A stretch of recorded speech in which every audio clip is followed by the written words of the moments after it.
जय झूलेलाल दोस्तो। अॼु असां ठाहींदासीं सिंधियुनि जी फेवरेट मिठाई। कहिड़ी? सिङर जी मिठाई। उहो बि ठाहींदासीं असां केसर सिङर माओ। बिल्कुलु बाज़ार वांगुरु। इहा घर में कीअं ठाहिजे, वीडियो एंड ताईं ज़रूरु ॾिसिजो। पसंदि अचेव त लाइक शेयर और सब्सक्राइब ज़रूरु कजो। जय झूलेलाल दोस्तो, मां मुस्कान आहूजा और तव्हांजो स्वागत आहे मुंहिंजे चैनल हुनर मुस्कान का ते। इहो उहो चैनल आहे जिते सिंधियत सां रिलेटेड सभु वीडियोस तव्हांखे मिलंदा, चाहे उहा सिंधी रोटी हुजे, सिंधी खाधो हुजे, सिंधी कल्चर हुजे, ॾिण वार ते असां कहिड़ा खाधा ठाहींदा आहियूं, ॾिण वार कीअं कंदा आहियूं, इहे सभु शयूं मुंहिंजे चैनल ते अवेलेबल आहिनि। हिकु हिकु वीडियो मां अपलोड कंदी आहियां, तव्हां ज़रूरु ॾिसिजो। पंहिंजे माइटनि ऐं दोस्तनि खे बि इहो ज़रूरु ॿुधाइजो त हुनर मुस्कान का चैनल ते सिंधियत सां रिलेटेड सभु वीडियोस अवेलेबल आहिनि। अचो त वीडियो शुरू था कयूं पिया। इन लाइ सभिनी खां पहिरियों खणंदासीं असां फिको माओ। हिते मां पाउ फिको माओ खयो आहे, जेको हिकु कोप जे क़रीब आहे।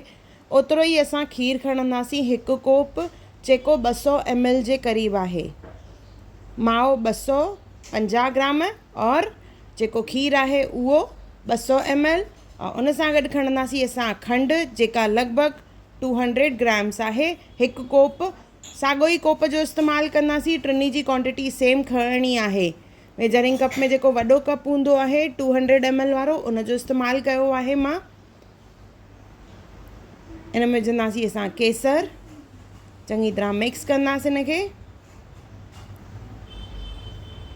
और हे ॾिसो, हे जेको आहे इहो आहे फिको सिङर, जेको 2.5 कोपनि जे क़रीब आहे।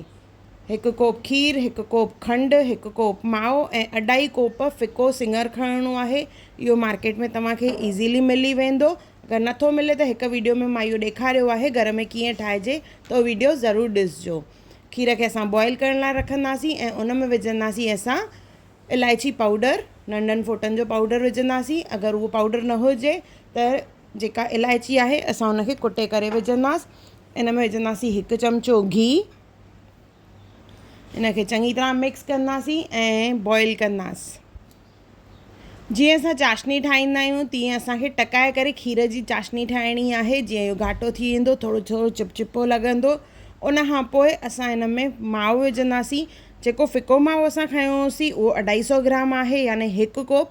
त उन मां अधु कोप जेको आहे असां हिन में विझंदासीं ऐं अधु कोप जेको आहे पासीरो रखंदासीं। ध्यानु रहे, चाशनी जेॾीमहिल हिकु तार जी ठही वेंदी ओॾीमहिल असांखे हिन में माओ विझणो आहे। अधु कोप हाणे मां हिते फिको माओ विधो आहे, अधु कोप मां बचाए रखियो आहे, जेको मां पोइ इस्तेमालु कंदमि। चङी तरह मिक्स कंदासीं। जेके ॻोड़ा हूंदा उन्हनि खे कढंदासीं।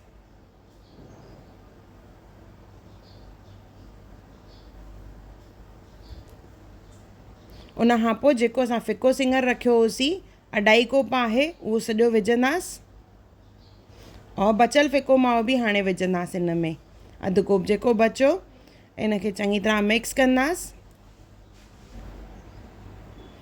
असां हिन खे तेज़ बाहि ते टकाईंदासीं। 2 मिंट ई, घणो घुमाइणो न आहे। अगरि घणो घुमाईंदासीं असां त सिङर जेको आहे उहो अटो अटो थी वेंदो। त 2 मिंट तेज़ बाहि ते और 1 मिंट जेको आहे सिम बाहि ते रखंदासीं, जीअं एक्स्ट्रा मॉइस्चर जेको आहे एब्ज़ॉर्ब थी वञे। घणो अगरि असां हिन खे टकाईंदासीं त चाशनी जेका आहे जाम थिक थी वेंदी और असांजी मिठाई बि कड़क थी वेंदी। उन खां पोइ असां हिन खे थधो करण लाइ रखंदासीं। गैस बंदि करे छॾींदासीं। ॾिसो, इन मां तेल निकिरणु चालू थी वियो आहे। इहा मिठाई जेका आहे सॉफ्ट ई हूंदी आहे। इन खे असां ग्रीस कयल मोल्ड में विझंदासीं। इन खे विझी करे घणो प्रेस न आहे करिणो, हल्को सो असां इन खे टैप कंदासीं। थोरो थोरो मथां ईअं प्रेस कंदासीं, घणो प्रेस न आहे करिणो। और इन खे सेट थियण लाइ रखंदासीं असां। इहो प्लेन सिङर माओ थी वियो, बट असांखे मथां ड्राई फ्रूट विझणो आहे। त मथां असां विझंदासीं बादामियूं, काजू, पिस्ता जेके आहिनि कटे करे विझंदासीं। और उहे विझी करे हल्के हथ सां वरी हिन खे प्रेस कंदासीं, जीअं ड्राई फ्रूट जेको आहे चङी तरह चिपके। बिल्कुलु हल्के हथ सां ई करिणो आहे। काजू, बादाम और पिस्ता।